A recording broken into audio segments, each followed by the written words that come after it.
যে দেশে আইন বিচার ব্যবস্থা সবই আছে সে দেশেও মানুষ গুমের মতো গোপন সাজার মুখোমুখি হয়। ছাত্র আন্দোলনের মুখে শেখ হাসিনা সরকার পতনের আগে গেল 15 বছরে অপরাধের সন্দেহে গুম করে কথিত আয়নাঘরে আটকে রাখার মতো নজিরও রয়েছে। বাংলাদেশে 5ই আগস্ট একটা এলিট সেটেলমেন্ট হয়েছে রাজনৈতিক দল আর সুশীলদের এজেন্ট আসিফ নজরুলের মধ্যে। আসিফ নজরুল 3 জন ছাত্রকে সমন্বয়ক বানায় বঙ্গভবনে যায় ঘুটুটা শুরু করে। ওই জায়গা থেকেই এই বিপ্লবের সারা। আমার কাছ থেকে শোনার দরকার নাই, এই হান্নানের কাছেই শোনেন। 29 জন আইন কর্মকর্তাকে নিয়োগ প্রদান করা হয়েছে। এটাও তো হেড হান্টিং কমিটি দিয়ে করা যেত, তাই না? আন্তর্জাতিক অপরাধ ট্রাইব্যুনাল অ্যাক্ট যেটা ছিল 1973-তে, আমরা যখন এটা সংস্কারের উদ্যোগ নিলাম, আমরা চেয়েছি বিচারটা যেন বৈশ্বিক পর্যায়ে দেশীয় পর্যায়ে গ্রহণযোগ্য হয়, একই সাথে এটার মাধ্যমে যেন সুবিচার নিশ্চিত করা হয়। এই জন্য আমরা বাংলাদেশ এই মুহূর্তে একটা ক্রান্তিকাল আমরা পার করছি। এটার পেছনে নানান ধরনের দেশি বিদেশি রাজনৈতিক ধর্মীয় অনেক ধরনের চক্র কিন্তু এই মুহূর্তে বাংলাদেশে বিচরণ করছে। গেল এক সপ্তাহ যাবৎ হঠাৎ করেই 5ই আগস্টের পর একটা 2-4-5 দিন একটা অস্থিতিশীল পরিবেশ ছিল। আসসালামু আলাইকুম রহমতুল্লাহ। সবাই কেমন আছেন? আশা করি সবাই অনেক অনেক ভালো এবং সুস্থ আছেন। সবাইকে স্বাগতম জানাচ্ছি আমাদের আরেক নতুন ভিডিওতে। প্রতিদিনের মতো আমি আপনাদের সিরিয়াত ফারুকি আবারও চলে আসলাম নতুন একটা ভিডিও নিয়ে। আজকের ভিডিও টাইটেল এবং থাম্বনেল দেখে ইতিমধ্যেই বুঝতে পেরেছেন আজকে কি বিষয়টা নিয়ে কথা বলবো। আজকে যে বিষয়টা নিয়ে কথা বলবো খুবই গুরুত্বপূর্ণ একটা বিষয়। তো দর্শক, ইতিমধ্যে আপনারা সবাই ভিডিওর শুরুতেই কিছু অংশ দেখেছেন ভিডিওর। একটু পর আমরা ভিডিওর বাকি অংশগুলো দেখবো। তার আগে আপনাদের ছোট একটি অনুরোধ জানিয়ে রাখতে চাই, যারা আমাদের ফারুকি অনলাইন ইউটিউব চ্যানেলটিতে এখনো আছেন প্লিজ দয়া করে আমাদের চ্যানেল সাবস্ক্রাইব করে সাথে থাকবেন। আর বেশি কথা বাড়াচ্ছি না, আমরা ভিডিওর বাকি অংশগুলো একটু দেখে আসবো। যে দেশে আইন বিচার ব্যবস্থা সবই আছে সে দেশেও মানুষ গুমের মতো গোপন সাজার মুখোমুখি হয়। ছাত্র আন্দোলনের মুখে শেখ হাসিনা সরকার পতনের আগে গেল 15 বছরে অপরাধের সন্দেহে গুম করে কথিত আয়নাঘরে আটকে রাখার মতো নজিরও রয়েছে। এছাড়া গুম হওয়া অনেকেই আবার ফিরে এসেছে, তবে ফিরে আসলেও সেই ভয়াবহ অভিজ্ঞতা মনে করতে চায় না কেউই। এবার আয়নাঘরের অভিজ্ঞতা নিয়ে মুখ খুললেন তথ্য ও সম্প্রচার উপদেষ্টা নাহিদ ইসলাম। তিনি বলেন, গেল 15 বছরে আয়নাঘরের ভয়াবহ অভিজ্ঞতা সহ অসংখ্য নিপীড়নের ভয়াবহ গল্প আছে। সেগুলো এতটাই ভয়াবহ যে যারা এর শিকার হয়েছেন তারা এখন সেগুলো নিয়ে কথা বলতে চান না। নাহিদ ইসলাম বলেন, সরকার এই বিষয়ে কথা বলতে তাদের বারবার অনুরোধ করেছে, কিন্তু এতটাই ভয়াবহ অভিজ্ঞতা ছিল তাদের যে তারা এই বিষয়ে কিছুই বলতে চান না। বৃহস্পতিবার বিকেলে ঢাকা বিশ্ববিদ্যালয়ের সামাজিক বিজ্ঞান অনুষদের মোজাফফর আহমেদ চৌধুরী মিলনায়তনে এসব কথা বলেন নাহিদ ইসলাম। VRM প্রযুক্তি ফার্মেক্স RICM TNX যুগের পর যুগ স্থাপনা থাকে মজবুত। আলোচনায় অংশ নিয়ে নাহিদ ইসলাম নিজের আয়নার ঘরে থাকার অভিজ্ঞতা বর্ণনা করেন। তিনি বলেন, আয়নাঘর যেখানে মানুষকে গুম করা হতো, আমারও আয়নাঘরের অভিজ্ঞতা হয়েছিল সেখানে 24 ঘন্টা থাকার। আমি থেকেছি সেই রুমে এবং দেখেছি দেয়ালে তাদের লেখা, যারা দীর্ঘদিন ধরে সেখানে বন্দী ছিলেন। তিনি আরো বলেন, আমাদের গেল 15-16 বছরের যে এত নিপীড়ন এবং মানুষের যে এত গল্প, সেগুলো মানুষ আর্টওয়ার্কের মধ্য দিয়েই জানছে। মেইনস্ট্রিম পত্রিকাগুলোতেও কিন্তু তখন কার্টুন আঁকা বন্ধ হয়ে গিয়েছিল। শিল্পীদের উদ্দেশ্যে নাহিদ বলেন, শিল্পীরা যদি তাদের শিল্পকর্মের মাধ্যমে নিপীড়নের বিষয়গুলো নিয়ে আসেন তাদের অভিজ্ঞতা থেকে কিংবা মানুষের অভিজ্ঞতা থেকে, তাহলে বিগত রেজিমটা আরো ভালোভাবে বোঝা যাবে। তিনি বলেন, আমাদের আন্দোলনটাও আসলে দেয়াল লিখন এবং আর্টওয়ার্কের মাধ্যমে এগিয়েছে। আমরা এখন চিন্তা করছি এগুলো সংরক্ষণ করার। মানুষ আসলে কি বলতে চেয়েছিল এবং মানুষ আসলে কি বলতে চায়, এগুলোর উপাদান আমরা সেখানে পাবো। নাহিদ ইসলাম আরো বলেন, আয়নাঘর, গুম এসব বিষয় নিয়ে আগে কেউ কথা বলতে পারতেন না। তিনি বলেন, গুম কমিশনে প্রায় 1006 শতাধিক আবেদন করা হয়েছে। এই সংখ্যা বেড়ে 5000ও হতে পারে।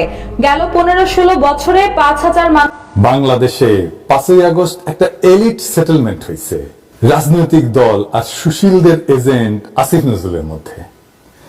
আসিফ নজরুল 3 জন ছাত্রকে সমন্বয়ক বানায় বঙ্গভবনে যায় ঘুটুটা শুরু করে।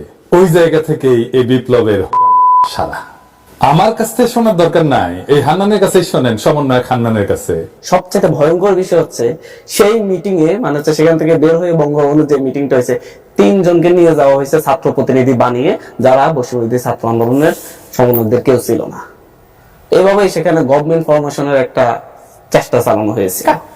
হান্নান নাম বলে নাই যে কে নিয়ে গেছে 3 জন সমন্বয়ককে বানায়, কিন্তু আমরা তো জানি রাজনৈতিক দল আর ক্যান্টনমেন্ট থেকে পানি পড়া নিয়ে আসিফ নজরুল বঙ্গভবনে ঘটনা শুরু করে। আমি তবে প্রথম রেড ফ্ল্যাগ তুলেছিলাম আসিফ নজরুলের বিরুদ্ধে। আসিফ নজরুল যেদিন ক্ষমতা হারাবে সেদিন সে বিপ্লবের বিশ্বাসঘাতক আর হন্তারক হিসেবে সমাজে ঘৃণিত হবে। মিলাই নিয়ে না আপনারা, আপনাদের মনে আছে ওই কইছিল যদি মিনিস্টার হইতো সারা জীবন দিয়া কাম করতো। যাই হোক, আজকে আসিফ নজরুল কইছে ওই 100 দিন কি কি খেলাইছে সেটা সে কইছে, সে নিজের 10-এর মধ্যে 4 দিছে। তাও আসেন 19টি থেকে দেখি ওই কি কামটা করিছে সেটা দেখি না। আমি এটা করে কাজ দেখাবো আর দেখবো এটা আসলে মন্ত্রণালয়ের কাজ কিনা, আর এই কাজ করতে কত সময় লাগবে। ওই 1 নাম্বার কইছে জুলাই বিপ্লবের সময় আন্দোলনকারীর বিরুদ্ধে দায়ের করা প্রায় সব মামলা, ফৌজদারি মামলা প্রত্যাহার করা হয়েছে। গত 1 জুলাই থেকে 5 আগস্ট পর্যন্ত 2024 পর্যন্ত ছাত্র জনতার গণ আন্দোলন দমনে দায়েরকৃত প্রায় সকল ফৌজদারি মামলা প্রত্যাহার করা হয়েছে। ভালো কথা। তো এই কাজ করতে কত টাইম লাগে? মামলাকে করেছে পুলিশ করেছে তো, তাই না? আইন মন্ত্রণালয় তো করেনি। লিস্ট কার কাছে আছে? পুলিশের কাছে আছে, স্বরাষ্ট্র মন্ত্রণালয়ের কাছে আছে, তাই না? পুলিশের কাছ থেকে তালিকা আসবে, দেখে দিবে কে? স্বরাষ্ট্র মন্ত্রণালয় দেখে দিবে। আর আইন মন্ত্রণালয়ের একটা সার্কুলার দিতে হবে লিস্ট ধইরা। এটা একটা এফিশিয়েন্ট অর্গানাইজেশনের একজন মানুষের বড় জোর একদিনের কাজ, একজন মানুষের একদিনের কাজ ম্যাক্সিমাম। আচ্ছা, কি কইছে 2 নাম্বার কাজ? নিয়োগ এবং নিয়োগের সহায়তা। নিয়োগ সহায়তা বা নিয়োগের ক্ষেত্রে যে কাজগুলো করেছে একটু বলি। একটা হচ্ছে বাংলাদেশের প্রধান বিচারপতি সহ আপিল বিভাগে 5 জন বিচারপতি, হাইকোর্ট বিভাগে 23 জন বিচারপতি এবং অধস্তন আদালতে 109 জন বিচারক নিয়োগে সাচিবিক সহায়তা দেওয়া হয়েছে। বাংলাদেশের 61 জেলায় ইতিমধ্যে 4300 জন আইন কর্মকর্তা নিয়োগ প্রদান করা হয়েছে। কি কি নিয়োগ করছে? প্রধান বিচারপতি নিয়োগ করছে, আপিল বিভাগের 5 জন, হাইকোর্ট বিভাগের 23 জন বিচারপতি এবং অধস্তন আদালতে 109 জন বিচারক নিয়োগ করছে। উপরে এগুলো নিজে করছে, আর নিচে যে অধস্তন আদালত সেখানে 109 জন বিচারক নিয়োগ কি করছে? সাচিবিক সহায়তা দিছে। তার মানে সেক্রেটারিয়াল সার্ভিসের কি বাংলায় ক্লার্কের কাজ, কেরানির কাজ করে দিছে। মানে এই কথাটা বারবার বলছে, সাচিবিক সহায়তা মানে সেক্রেটারির কাজ। ব্যুরোক্রেসিকে সে সেক্রেটারিয়াল সার্ভিসে নামাইছে, বুঝেছেন? ব্যুরোক্রেসি কাজ কি রে বালশুন? সেক্রেটারি সার্ভিস দেওয়া। এটা মন্ত্রণালয়ের প্রাইমারি ফাংশন কি জানা আছে আসিফ নজরুল? জানা নাই, আমি শিওর। কি কাজ করিছে, কি খেলাইছে ওটা দেখাইতে হবে। সে প্রাইমারি ফাংশন সে কোনটা কোনটা করিছে, প্রাইমারি ফাংশন দিয়ে বুঝাইতে হবে। তো প্রাইমারি ফাংশন কি একটা মন্ত্রণালয়ে? 3টা: পলিসি মেকিং, গভর্নেন্স এবং অ্যাডমিনিস্ট্রেশন। সাচিবিক ফাংশন না, সাচিবিক সহায়তা দেওয়া না। আচ্ছা আসেন তারপরে দেখি। বাংলাদেশের 61 জেলায় ইতিমধ্যে 4300 জন আইন কর্মকর্তা নিয়োগ প্রদান করা হয়েছে। আমরা ক্ষেত্র বিশেষে আমাদের কোন কোন কর্মকর্তা রাত 9টা-10টা পর্যন্ত কাজ করেছে। আমরা মাঝে মাঝে শুক্রবার অফিস করেছি, আমরা মাঝে মাঝে শনিবার অফিস করেছি। আমি আমার আইন মন্ত্রণালয়ে যত কর্মকর্তা আছে তাদের প্রতি সবার প্রতি ধন্যবাদ জানাচ্ছি। একটা অসম্ভব কর্মযজ্ঞ সম্পাদন করা হয়েছে। বাংলাদেশের ইতিহাসে এত বেশি সংখ্যক নিয়োগ একটা মন্ত্রণালয় থেকে হয়েছে আমার ধারণা আর কোনো নজির নাই। এবং আমাদের কর্মকর্তারা প্রচন্ড পরিশ্রম করেছে। প্রায় 90,000 থেকে 1 লক্ষ আবেদনকে স্ক্রুটিনি করে 4300 জন আইন কর্মকর্তাকে নিয়োগ প্রদান করা হয়েছে গত 3 মাসের মধ্যে। বাংলাদেশের 61 জেলায় ইতিমধ্যে 4300 জন আইন কর্মকর্তাকে নিয়োগ প্রদান করা হয়েছে। এবং কইছে এটা করতে যে একেবারে সে হয়রান হয়ে গেছে, শুক্রবারে কাজ করতে হয়েছে, রাত্রি 9টা পর্যন্ত কাজ করতে হয়েছে। এবং এটা আইন মন্ত্রণালয়ে নিয়োগটা দিছে। 90,000 থেকে 1 লক্ষ আবেদনকে পর্যবেক্ষণ করে নিয়োগটা দিছে। এটা 3 মাস লাগিছে। এটা কি মেলা বড় কাজ? নিয়োগ দেওয়া কি মন্ত্রণালয়ের কাজ নাকি রে বালছিউন? কেঙ্গা করে নিয়োগ করতে হয় এই জিনিসটাই তো জানিস না। ম্যানেজমেন্টে জিরো স্কিল, কিছুই জানে না, বুঝেছেন? দেখেছেন? আমি ক্যান্ডিডেটের কি কোয়ালিফিকেশন চাইতেছি সেটা ঠিক করে এটা আউটসোর্স করে দিলেই হয়। বাংলাদেশে মেলা এইচআর কনসালটেন্সি হাউস আছে, ব্রাইট পোলাপান কাজ করে। নাম কইয়া দেব? নাম আর কইলাম না, থাক। আবার ক্যাম্পেইন হয়ে যাবে। কিন্তু এইচআর কনসালটেন্সি আছে অনেক অনেক, একটা দুইটা না, মেলা। ওদের কাছ থেকে একটা প্রপোজাল নেওয়া যাইতো, কে কত টাকা নিবে। আমি আমার ব্যুরোক্রেসিকে আমি কেন এই রিক্রুটমেন্ট নিয়োগে কাজে লাগাবো? এটা কি ব্যুরোক্রেসির কাজ নাকি? এবং আপনারা ব্যুরোক্রেটরা, আমরা আপনারাও হইছেন মাল এক একটা, হাসিনা বানাইছে, আপনারা কইবার পারেন না যে এটা ব্যুরোক্রেসির কাজ না? জানেনও না তো। 5 নাম্বার, বর্ডার গার্ড বিস্ফোরক মামলার জন্য 20 জন পাবলিক প্রসিকিউটর নিয়োগ দেওয়া হয়েছে। ভালো কাজ, ঠিক আছে, এটা মন্ত্রণালয়ের কাজ। বর্ডার গার্ড বাংলাদেশে বিস্ফোরক মামলা পরিচালনার জন্য 20 জন স্পেশাল পাবলিক প্রসিকিউটরকে নিয়োগ দেওয়া হয়েছে। কয়দিন সময় লাগে? ধরলাম মেলা বড় জোর একজন মানুষের 1 সপ্তাহের কাজ। 6 নাম্বার, আন্তর্জাতিক অপরাধ ট্রাইব্যুনাল পুনর্গঠন করা হয়েছে। আন্তর্জাতিক অপরাধ ট্রাইব্যুনাল পুনর্গঠন করেছে আমরা, এটা আপনারা জানেন, এটা আমাদের অন্যতম প্রধান এজেন্ডা ছিল। এরপর চিফ প্রসিকিউটর সহ 11 জন প্রসিকিউটরকে নিয়োগ প্রদান করা হয়েছে। এটা একটা সলিড কাজ, এটা মন্ত্রণালয়ের কাজ। একজন ভালো চিফ প্রসিকিউটর নিয়োগ দেওয়া হয়েছে, এটাও একটা প্রশংসাযোগ্য কাজ হয়েছে। তবে নষ্ট করেও না, দিনে 2 বার করলে সঠিক টাইম দেয়। যাই হোক, তারপরে কি 7 নাম্বার কইছে যে স্পেশাল প্রসিকিউটরাল অ্যাডভাইজার হিসেবে বিদেশি এবং দেশি বিশেষজ্ঞ পর্যায়ে আইনজীবীরা নিয়োগপ্রাপ্ত হচ্ছেন। স্পেশাল প্রসিকিউটরাল অ্যাডভাইজার হিসাবে বিদেশি এবং দেশি বিশেষজ্ঞ পর্যায়ের আইনজীবীরা নিয়োগ প্রাপ্ত হচ্ছেন। বিদেশি যিনি আছেন উনার নিয়োগপত্র সম্পন্ন হয়েছে আজকে, আপনারা 2-1 দিনের মধ্যে জানবেন। দেশি যিনি আছেন আইন বিশেষজ্ঞ, উনার একটা প্রসেসের মধ্যে রয়েছে, আশা করি এই সপ্তাহের মধ্যে এটা হয়ে যাবে। কয়জন দিচ্ছেন এটা বলতে হবে তো। বিদেশে যিনি আছেন নিয়োগপত্র সম্পূর্ণ হয়েছে আজকে, বিশাল কাজ করে দিতে। এটা অ্যাপয়েন্টমেন্ট লেটার তৈরি করেছে, বিশাল কাজ। ওরে বাপরে, ওর কইছি আমি এটা করেছি। দেশে যিনি আছেন উনারটা এই সপ্তাহের মধ্যে হয়ে যাবে। ওরে বাবা, 1 সপ্তাহ লাগবে এটা অ্যাপয়েন্টমেন্ট লেটার তৈরি করতে, বুঝেছেন তো কেমন তালে বর। তার মানে 2 জন নিয়োগ দিছে, বুঝছাও, একজন বিদেশ থেকে একজন দেশ থেকে, এই 2টা নিয়োগ দিতে তারা হয়রান হয়ে গেছে আর কি। আর কি, অ্যাটর্নি জেনারেল অফিসে 239 জন আইন কর্মকর্তা নিয়োগ করা হয়েছে। অ্যাটর্নি জেনারেল অফিসে 239 জন আইন কর্মকর্তা, অ্যাটর্নি জেনারেল, অতিরিক্ত অ্যাটর্নি জেনারেল, সহকারী attorney general, deputy attorney general, এই 229 জন আইন কর্মকর্তাকে নিয়োগ প্রদান করা হয়েছে। এটাও তো হেডহান্টিং কোম্পানি দিয়ে করা যেত, তাই না? আন্তর্জাতিক অপরাধ ট্রাইব্যুনাল অ্যাক্ট যেটা ছিল 1973-তে, আমরা যখন এটা সংস্কারের উদ্যোগ নিলাম, আমরা চেয়েছি বিচারটা যেন বৈশ্বিক পর্যায়ে, দেশীয় পর্যায়ে গ্রহণযোগ্য হয়, একই সাথে এটার মাধ্যমে যেন সুবিচার নিশ্চিত করা হয়। এই জন্য আমরা ব্যাপক কনসালটেশন করেছি। আপনারা দেখেছেন আমরা ওপেন গোল টেবিল বৈঠক করেছি। এরপর দেশি বিদেশি বিভিন্ন এক্সপার্ট, 3 জন বিদেশি এক্সপার্ট সহ প্রায় কমপক্ষে 20 থেকে 25 জন এক্সপার্টের আমরা ওপিনিয়ন নিয়েছি। আন্তর্জাতিক অপরাধ ট্রাইব্যুনাল অ্যাক্ট যেটা ছিল সেটা সংস্কারের ক্ষেত্রে গোল টেবিল বৈঠক করেছে। দেশি বিদেশি 3 জন এক্সপার্ট সহ প্রায় 20 থেকে 25 জন এক্সপার্টের ওপিনিয়ন নেওয়া হয়েছে। ভালো কাজ, বহুত কাম করেছে। কয়জন মানুষের কয় কর্মঘন্টা লাগে এই কাম করতে? এবার আসিছে আমার এলাকায়, বুঝছাও, এই ধরনের কাজ তো আমিও করি। এই কাজটা আমি করি, অ্যাডভাইজারি বোর্ড বলি আমরা। নানা দেশে অ্যাডভাইজারি বোর্ডে কে কে থাকবে সেটা ঠিক করি, ওনাদের সাথে আলাপ করি, তারপরে কন্ট্রাক্ট সাইন করি, তারপরে অ্যাকচুয়াল বোর্ড মিটিং করি। সেটা উনারা আইসা করতে পারে প্যারিসে, অথবা ভার্চুয়ালি করতে পারে, অনেক সময় আইসা করে, তখন আসা যাওয়ার টিকিট ইত্যাদি ইত্যাদি মেলা কিছু, হোটেল টোটেল সবকিছু করা লাগে। তারপরে ওই যে সিদ্ধান্ত লেখা লাগে, কি হয়েছে, ওই যে মিনিস্ট্রি করা লাগে। এটা একজন মানুষের, মানে আমি যেহেতু করি আমি জানি, আমার কখনো কখনো 40 থেকে 80 ঘন্টার কাজ, মানে 1 থেকে 2 সপ্তাহের কাজ একজন মানুষের। এটা বিশাল কাজ করেছে। ওই আর কি করেছে, বিশেষ নিরাপত্তা বাহিনী সংশোধন অধ্যাদেশ 2024, জাতির পিতার পরিবার সদস্যদের নিরাপত্তা রহিতকরণ অধ্যাদেশ 2024 সহ মোট 10টি আইন প্রণয়নে ভেটিং সহযোগিতা প্রদান করেছি। বিশেষ নিরাপত্তা বাহিনীর সংশোধন অধ্যাদেশ 2024, জাতির পিতার পরিবারের সংশোধন নিরাপত্তা নিশ্চিতকরণ অধ্যাদেশ 2024 সহ মোট 10টি আইন প্রণয়নে ভেটিং সহযোগিতা প্রদান করা হয়েছে। ঠিক আছে, এটা একটা কাজ, বড় কাজ না, ছোট কাজ। ছোট কাজ, এটা একজন মানুষের কাজ না। ভেটিং হয়তো অনেকজন মিলে করে আর কি, ধরলাম আর কি, এটা 10 জন মানুষের 1 সপ্তাহের কাজ।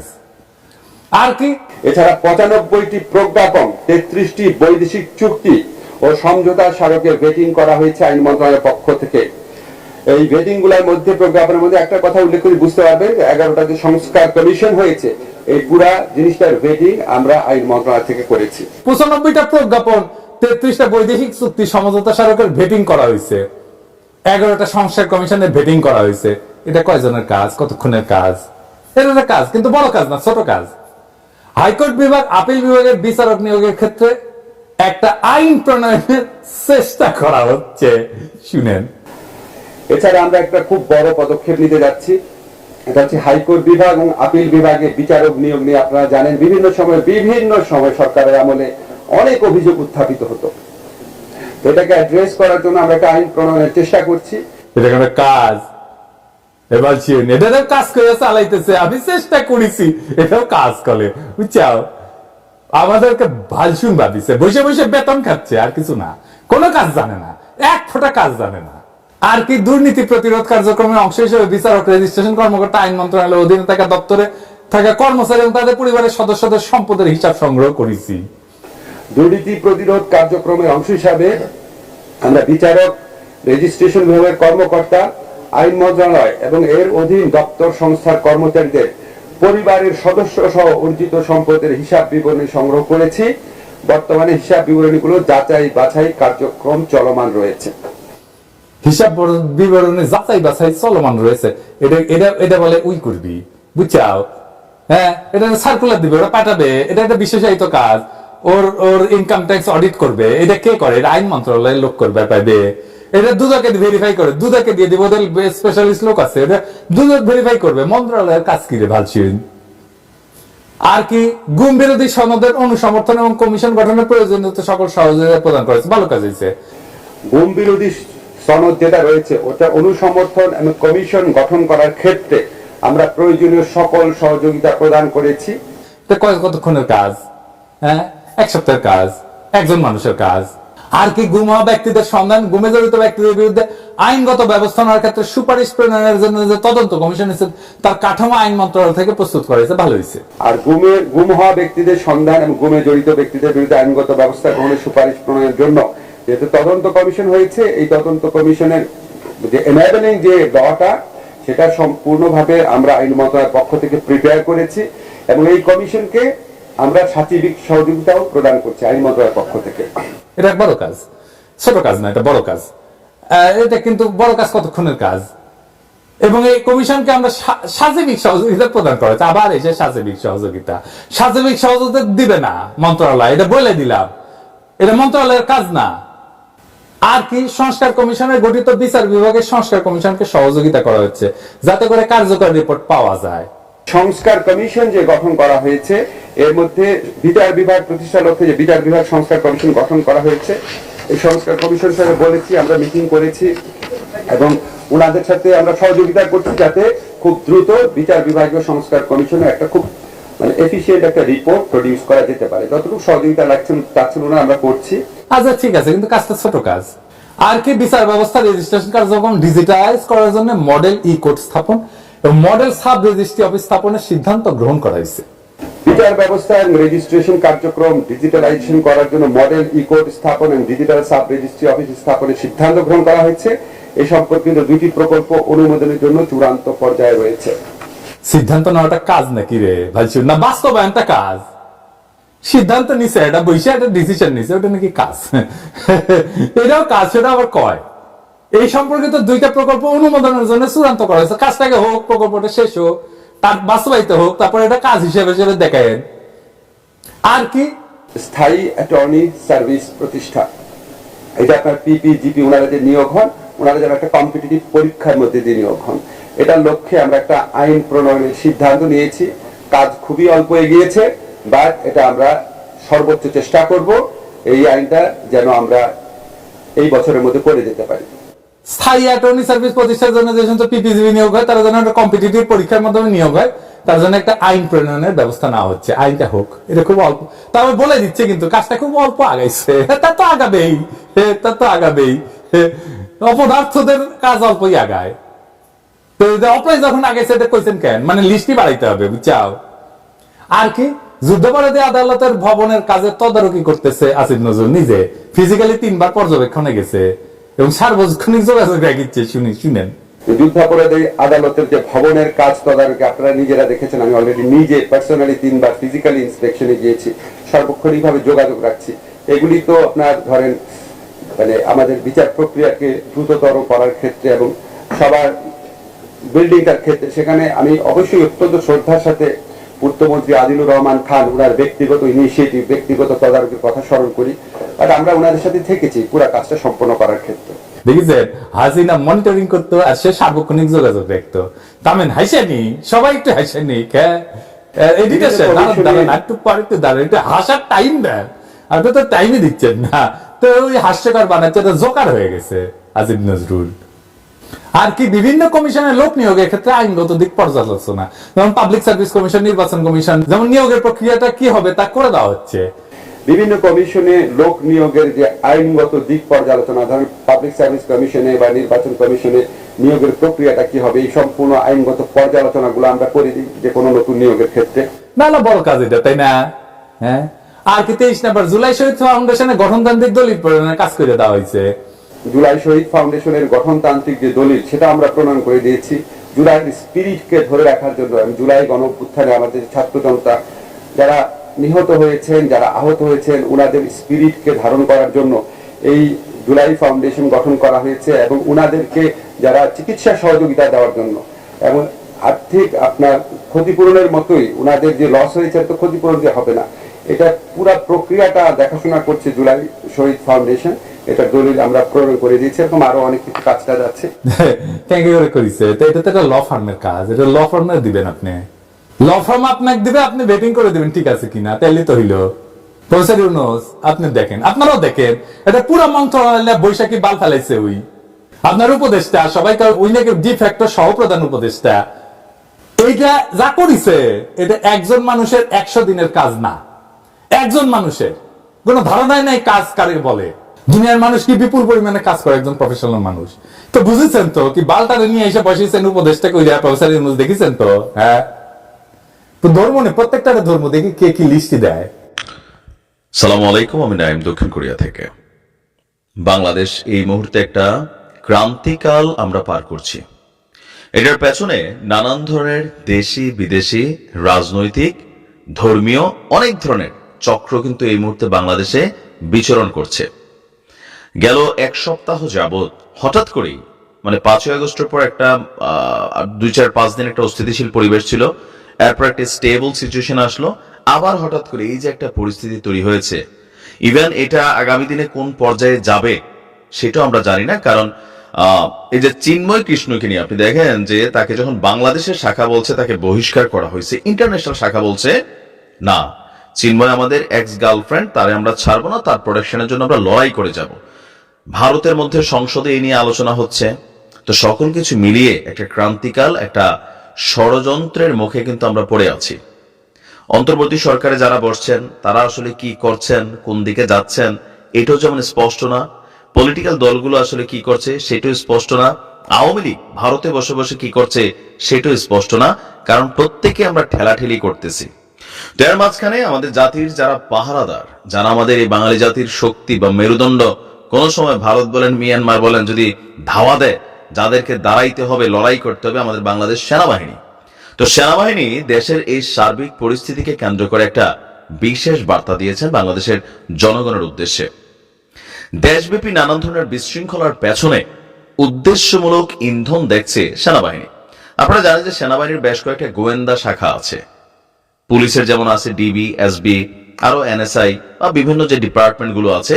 তো সেনাবাহিনীর কিন্তু বেশ কিছু গোয়েন্দা শাখা আছে যারা বিভিন্ন পর্যায় থেকে, মাঠ পর্যায়ে থেকে আপনার মানে গুরুত্বপূর্ণ তথ্য কালেকশন করে, এমনকি সেনাবাহিনীর কাছে এটা পাঠিয়ে দেয় দেশ এবং জাতির নিরাপত্তার খাতিরে। তো আমাদের ঢাকা সেনানিবাসের অফিসার্স মেসে সেনাদের আয়োজিত এক সংবাদ সম্মেলনে military operations director colonel staff Intekhab Haider Khan তিনি এই তথ্য দিয়ে বলছেন, সেনাবাহিনীর পদক্ষেপের কারণে অনেক ঘটনা শেষ পর্যন্ত ঘটছে না, যেগুলো ঘটছে সেগুলো যেন থেমে যায় সেজন্য দ্রুত পদক্ষেপ নিচ্ছে সেনাবাহিনী। তবে ছাত্র এবং শ্রমিকদের মতো সাধারণ জনগণের বিরুদ্ধে যখন সেনাবাহিনীর শক্তি প্রয়োগের বিষয় আসে তখন অনেক চিন্তা করে আপনার সামনের দিকে যায় সেনাবাহিনী। সেজন্য হয়তো অনেকেই মনে করতে পারেন যে আইন শৃঙ্খলা বাহিনী যথাযথ পদক্ষেপ নেয়নি। জি, আমাদের কাছে এটাই মনে হয়। সেনাবাহিনীর সামনে স্লোগান দিয়ে একজন একজনটা পিটাচ্ছে, মারছে, তো আমাদের কাছে মনে হচ্ছে তাহলে এই সেনাবাহিনীর সামনে থেকে লাভ কি? সেই জিনিসটাই হয়তো আমাদের যে সমালোচনা, সেটা আমাদের অফিসার তিনি বলছেন যে বর্তমান পরিস্থিতিতে আইন শৃঙ্খলা যে অবনতি বা যেসব প্রতিবাদ অস্থিরতা হচ্ছে, এগুলো হচ্ছে মূলত 3 ধরনের মানুষ। তো কারা? একটা হলো যারা চিহ্নিত অপরাধী, যাদের কাজই হচ্ছে বিভিন্ন ধরনের অপরাধ করা। নাম্বার 2 হচ্ছে ইন্ধনদাতা, যারা উদ্দেশ্য প্রণোদিত ভাবে অনেক কিছু করছেন। আরেকটা পক্ষ হচ্ছে সাধারণ জনগণ। এই যে ছাত্রদের আন্দোলন, পোশাক খাতের শ্রমিকদের আন্দোলন, এরা কিন্তু আপনার আমার মতন সাধারণ জনগণ। তো আমাদের অফিসার বলছে যে এখানে আমরা দেখি লম্বা চূড়া একটা দিয়েছেন, তো তার বক্তব্য হচ্ছে ইন্ধনদাতা কারা, তাদের বলার মতো কোনো পরিচয় আছে কিনা, তাদের উদ্দেশ্য কি। তো তিনি বলছেন আমরা সুনির্দিষ্টভাবে বলতে পারবো না, কিন্তু তারা কি চায় সেটা আপনি আমি আমরা সবাই জানি। তারা দেশে একটা অরাজক পরিস্থিতি তৈরি করতে চায়। তাদের এক ধরনের উদ্দেশ্য আছে, এটা বলছি না, এক একজনের এক এক ধরনের উদ্দেশ্য থাকতে পারে, কারো ব্যক্তি স্বার্থ, কারো সামষ্টিক স্বার্থ। তো এই ইন্ধনদাতা শুধুমাত্র যে দেশে আছে বিষয়টা তা না, বিদেশ থেকেও এখানে ইন্ধন দেওয়া হচ্ছে, আর সমাজকে অস্থিরতা বা একটা অস্থিতিশীল পরিবেশে নেওয়ার চেষ্টা চলছে।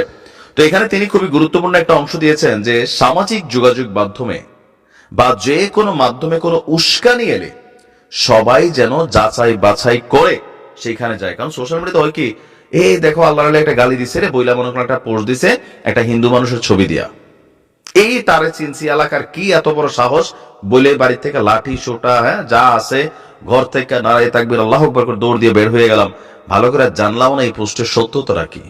আবার হিন্দুদের মধ্যে এই ধরনের ঘটনা ঘটছে, এই দেখো মুসলমান আমাদের একজনের বাড়িতে এসে আগুন জ্বালাই দিছে রে, রাস্তাতে মারছে রে, এখনই ফাড়াই ফেলতে হবে, দৌড় দিলাম জয় শ্রীরাম বইলা। কি এক অবস্থা রে ভাই বাংলাদেশে। এগুলাকে আমরা দেখছি আগে? আমি আমার এতটুকু বয়সে কখনো এরকম দৃশ্য দেখি নাই।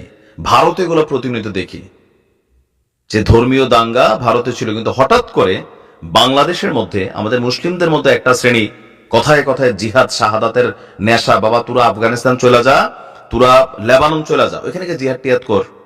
বাংলাদেশে জিহাদের এগুলোর এখনো সময় নাই। সাধারণ একটা ইস্যুরে যার যার মতন করে বক্তব্য দিয়া যার যার মতন করে মানে মুসলিমদের উস্কানোর জন্য একটা গোষ্ঠী কাজ করছে। আমি দেখছি কিন্তু আমরা এগুলো আবার হিন্দুদের মধ্যে একটা গোষ্ঠী কাজ করছে। এরা এক একজন এক এক দেশের পারপাস সার্ভ করে। এরা বাঙালি জাতির মধ্যে যেই সম্প্রীতির বন্ধন ছিল সেটাকে বিভাজিত করতে চায়। তা আমার মনে হয় রাষ্ট্রের উচিত এই ধরনের কালপিট যেগুলা সোশ্যাল মিডিয়াতে 2-4টার চেহারা আসে, এগুলারে প্রথমে অ্যারেস্ট করতে হবে, তারপর প্রকাশ্যে রেসকোর্স ময়দানে হাফ প্যান্ট খুইলা পিটাইতে হবে, দৃষ্টান্তমূলক পিটাইতে হবে। কারণ এইভাবে চলতে দিলে আসলে দেশ তো দেশ থাকবে না। ঘটনা ঘটার পর আমরা বিবৃতি দিব, ফেসবুকে প্রতিবাদ করব। আরে ভাই, যার ক্ষতি হয়ে গেছে তার ক্ষতিটা আপনি কিভাবে পোষাবেন? মাজারের মধ্যে হামলা হচ্ছে, আমি মাজার ব্যক্তিগতভাবে পছন্দ করি না, কিন্তু তার মানে এই না যারা বিশ্বাস করে, যারা মাজারের অনুসারী আছে, তাদের আপনি সবকিছু লুটপাট ফ্যান ট্যান খুললে একদম সব লয়ে যাবেন গা। লুটেরা জাতি, দাড়ি টুপি পইরা পইরা এক একটা ওই যে হান্ডি পাতিল লয়ে দেখি দৌড়ায়, আবার বলে এরা নাকি তৌহিদি জনতা। এইসব তৌহিদি জনতারা ধইরা থাপড়ানো উচিত যারা অন্যের সম্পদ লুট করতে যায়। তুমি তোমার ইমান নিয়ে চিন্তা করো, আরেকজনের ইমানের দায়িত্ব তোমার দেওয়া হয় নাই, দিছে? আপনার যেটা দরকার আপনি সেটা করেন। কারোর বাড়ি ঘরে গিয়ে হামলা আপনার মতের বিরুদ্ধে হয়ে গেছে, এই যে মানে গেল কয়েকদিন যাবত। আর এগুলোতে কি হচ্ছে? সবার মুখে একটা জিনিসে আসতেছে, যারা ক্ষতিগ্রস্ত। কোনটা? আগেই তো ভালো ছিলাম। এই দেশে কি বলা হয় যে আপনার অলিয়া উলিয়ার মাজার প্রত্যেক এলাকায় গ্রামে চিপা চাপায় আছে, একটা বিশাল কমিউনিটি। কিন্তু তা আপনি এদেরকে উস্কাচ্ছেন। কারা উস্কাচ্ছে? এই দেশে ইসলাম ধর্মের 200টা ধারা, এত মুসলিম এত ইসলাম, কিন্তু বাজারে সিন্ডিকেট, বাটপার, চোর। তো কই মানে আপনি এই এত ইসলামের প্র্যাকটিসটা কোথায় দেখছেন? আপনি দেখছেন সমাজে যে জায়গায় বসে মাদ্রাসার ভিতরে চলে বলাৎকার, এই হুজুররা এগুলা করে। মন্দিরের ভিতরে চলে বলাৎকার, যে চিন্ময় কৃষ্ণ তার নামেও আছে। তা আপনি এখানে কোথায় এত ইমান দেখেন? আমি তো দেখি না। মানে চেতনাবাদী কথার বাহিরে প্র্যাকটিক্যাল লাইফ আপনি কোথায় দেখেন? সব শালা বাটপার। হাতে গোনা 2-4 জন ভালো আছে। এক একজনের এরকম বড় বড় দাড়ি, কারো কপালে 4টা তিলক, কেউ খ্রিস্টান পাদ্রী। বাট দিন শেষে এই জাতির মধ্যে আপনি দেখেন ইমান আমল আসলে এরকম কিছুই নাই। 500 টাকার জন্য ভোট বেছে এই জাতি, এটা ভালো মানুষের জনপ্রতিনিধি বানায় না। তা আপনি কোথায় পাচ্ছেন এখানে এত অতি উৎসাহী ইমান? নিজের আগে শুধরান, নিজে ভালো হন, তারপরে নিজেরটা নিজে খান। ওই যে অন্যের দোকানের ভিতরে একটা ভালো মাল আছে, আমি যে চট করে সুযোগ বুঝা ওইখান থেকে লুট করে নিয়ে আসলাম, ওয়াই? এগুলার কারণে সমাজের মধ্যে এই গেল 3 মাসে এই একটা শ্রেণী তৈরি হয়ে গেছে, কোথাও কিছু হইলে লুটপাট করা। এই যে মাজার থেকে যে দৃশ্য আমি দেখছি, আমার কাছে খুবই খারাপ লাগছে। আমি আবারও বলি, আমি মাজারের ফলোয়ার না, তারপরেও কারুর বাড়ি ঘর ভাঙ্গা চুরা আগুন দিয়া, মানে একদম ইয়া করতে করতে গরু ছাগল টেবিল ফ্যান যা দেখছি, পিরাড়া পর্যন্ত লয়ে গেছে, ঝাড়ু পর্যন্ত লয়ে গেছে, দুস্তান টুস্তান যা আছে। এটা কেমন কথা রে ভাই? তো সামাজিক যোগাযোগ মাধ্যম ব্যবহারে কোনো পোস্ট আসলে সচেতন থাকবেন, বুঝা শুনা যাইয়েন, কারণ এগুলো সারা বিশ্ব দেখতেছে। জানতে চাই কমেন্ট সেকশনে জানাতে পারবেন। আমাদের চ্যানেলে নতুন থাকলে চ্যানেল সাবস্ক্রাইব করে সাথে থাকবেন। এই বিষয়টা নিয়ে আপনার প্রতিক্রিয়া দ্রুত কমেন্টে জানিয়ে ফেলুন। দেখাবো না কোনো ভিডিওতে। ভালো থাকবেন, সুস্থ থাকবেন। আল্লাহ হাফেজ।